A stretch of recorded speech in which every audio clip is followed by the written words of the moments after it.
Professional unblemished, but although his opponent Scott Frank was ranked number 10, the challenge was at best inept. Now, the other version of the heavyweight championship, the WBA, is held by Michael Dokes, and last night he defended his title on home territory at the Coliseum in Richfield, which is between Akron and Cleveland in Ohio. His opponent, the South African Gerrie, or as they say in South Africa, Gerrie Coetzee, the former Praetorian policeman who was an experienced challenger for world titles, having had unsuccessful fights with John Tate and Mike Weaver. Dokes, the champion, is unbeaten in 28 contests. 15 of his 26 wins have been by a knockout, and he has drawn 2 matches. Coetzee, who now lives in the US, has had 28 wins, 17 inside the distance, 3 defeats and 1 draw. Coetzee's hard training for this fight shows him as a much sharper performer than in the past, and despite being cut in the second round, was giving the champion plenty to think about. We join it for round 5, and ringside at the Coliseum is Reg Guttridge. Let's go. 5th round, and I'm not sure whether that was intended to be a wave or just to loosen up the iron bolts he's supposed to have in the metacarpal bones there, Gerrie Coetzee. The bionic man, as he's known in the boxing business, having trouble pulling his foul-proof protector up, rather in the same way that Tony Simpson had it with Marvin Hagler.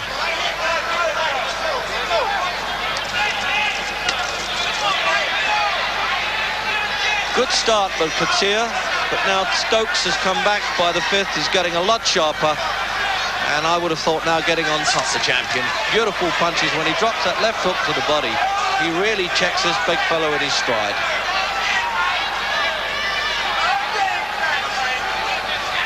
Nicknamed Dynamite Dokes, unbeaten, 26 with 2 drawn.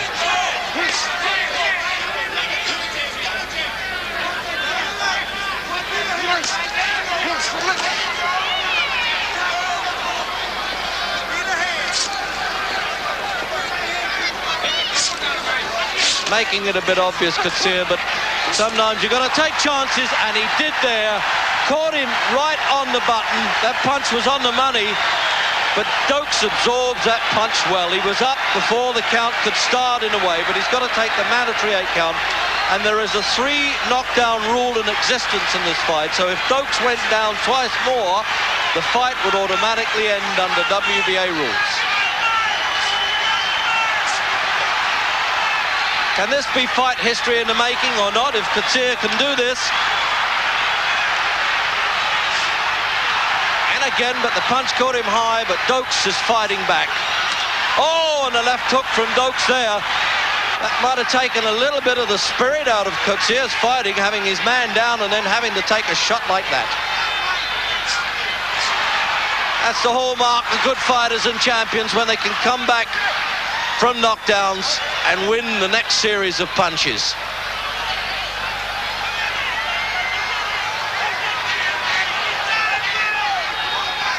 But credit Coetzee for not going mad, trying to pick his shots, but a little cumbersome in doing it.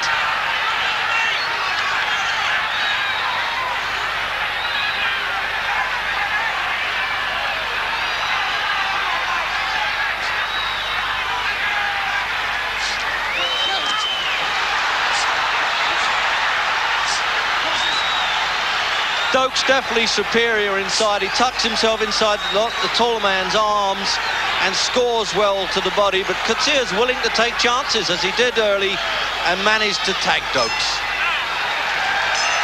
And what a good round that was. So we'll look at the replay now from a different angle.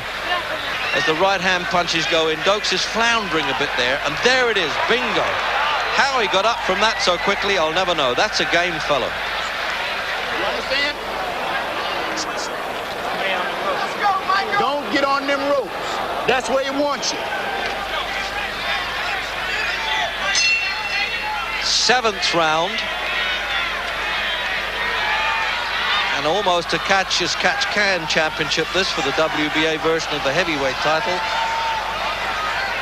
Dokes doing well to recover from a knockdown in the 5th. And Coetzee been troubled from the 2nd round with a cut around the right eye. The speed of punch coming from the champion, but a few of the chances in the big right hand, as they say, coming from Coetzee. Fought John Tate and Mike Weaver, both Americans, in previous challenges. But his first big chance in the United States. And also, of course, the chance to become the first South African to win a World Heavyweight Championship. They've only had 2 world champions, Victor Tawil and Peter Mathabula, in the bantam and fly divisions.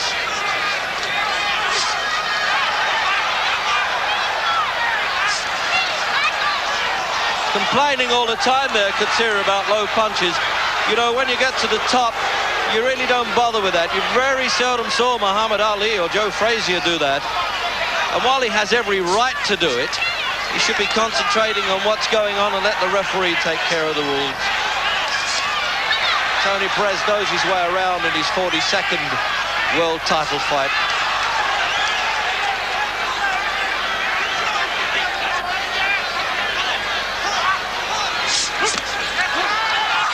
Really sinking punches to the body there, Dokes.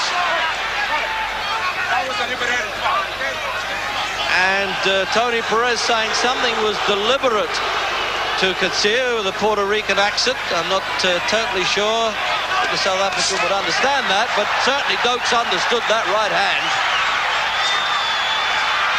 What a good exchange this is in the 7th. It's getting a bit rough. Coetzee trying to pull Dokes onto a punch there as well. Good round for Coetzee.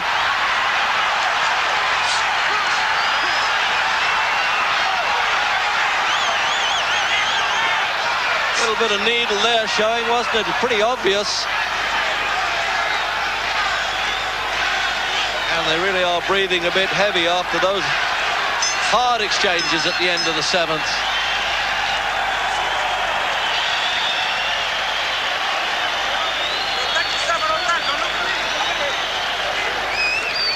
And referee Tony Perez visiting both corners here, presumably to ask both fighters to clean it up. And in replay, what a fast exchange this is for big fellows. There it is, more or less tit for tat. 9th round.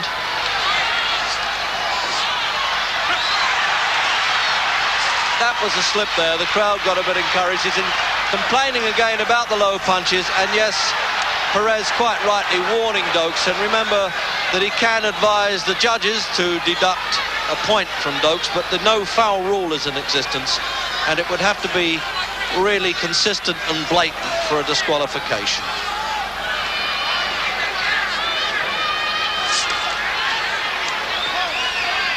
The bionic right is supposed to be the South African's best punch, but he's doing quite a bit of damage with the left-hand jab.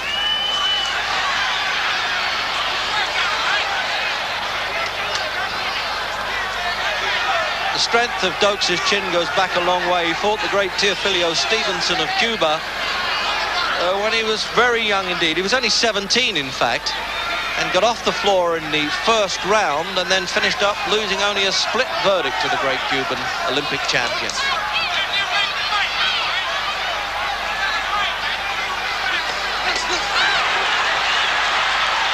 That's it. When Dokes takes that half step forward and then trebles up the hooks, he does look the part.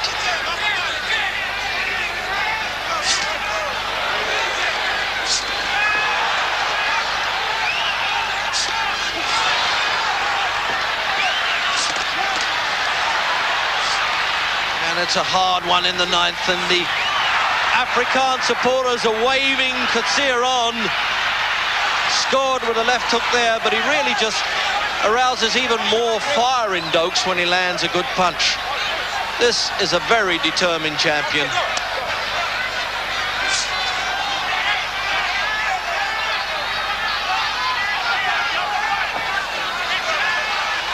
Considered a bit of a playboy outside the ring, but he's doing the business in there. He's game enough, and that's what championship fighting's all about.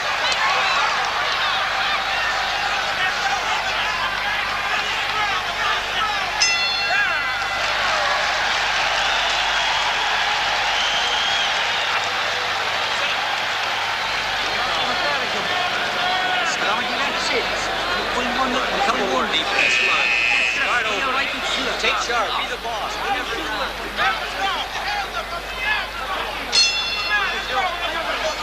So the 10th round, and I must say it's not easy to split the points here. Some of the critics at ringside now have Coetzee in front because he's been jabbing away with the left hand, and Dokes has really been confining his best work to spasmodic punches. But there's still a way to go, and the way they're absorbing punches, it could easily go to 15.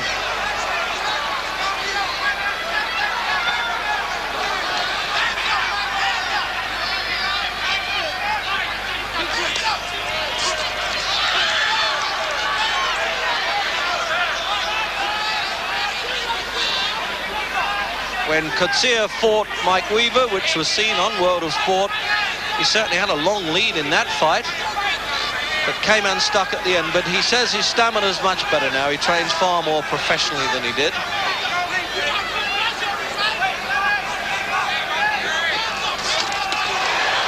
Well, he dropped that right-hand punch right on Dokes' jaw there, but Dokes immediately flew back at him.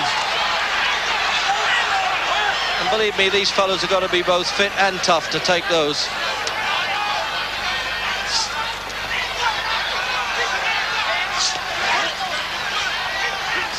And it's Coetzee who's coming on stronger in the 10th.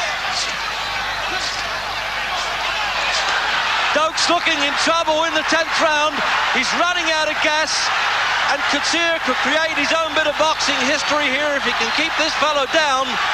Unbeaten, remember, Dokes, and he's fighting back gamely, but by the look on his face there, he really is in trouble as Tony Perez pulls them apart. He's clinging for dear life, looking at the corner there, distress signals, that is, with Dokes.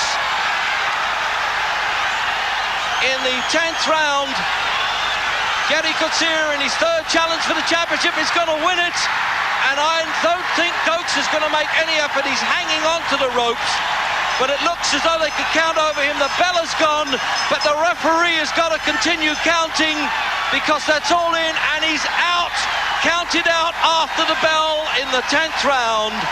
Gerrie Coetzee, the first South African world heavyweight champion, and he really fought well and gamely all the way, and his boxing ability and sheer strength of punch won in the end.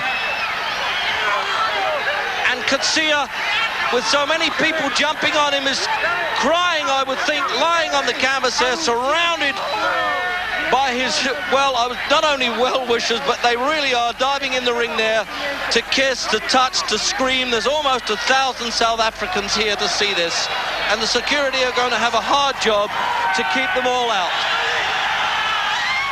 Well, Michael Dokes comes from Richfield in Ohio, so Gerrie Coetzee going right into the lion's den and picking up the title at the third attempt. That fight was seen live, by the way, in South Africa, and you can imagine why they were dancing in the streets.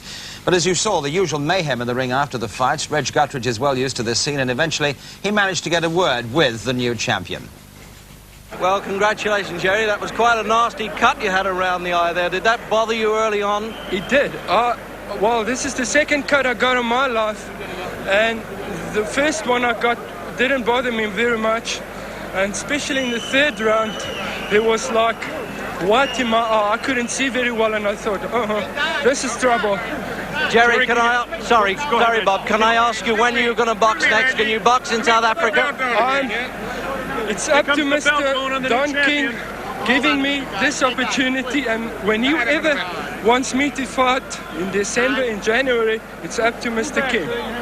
And Mr. King listening very closely on the left-hand side with that rather flamboyant hair.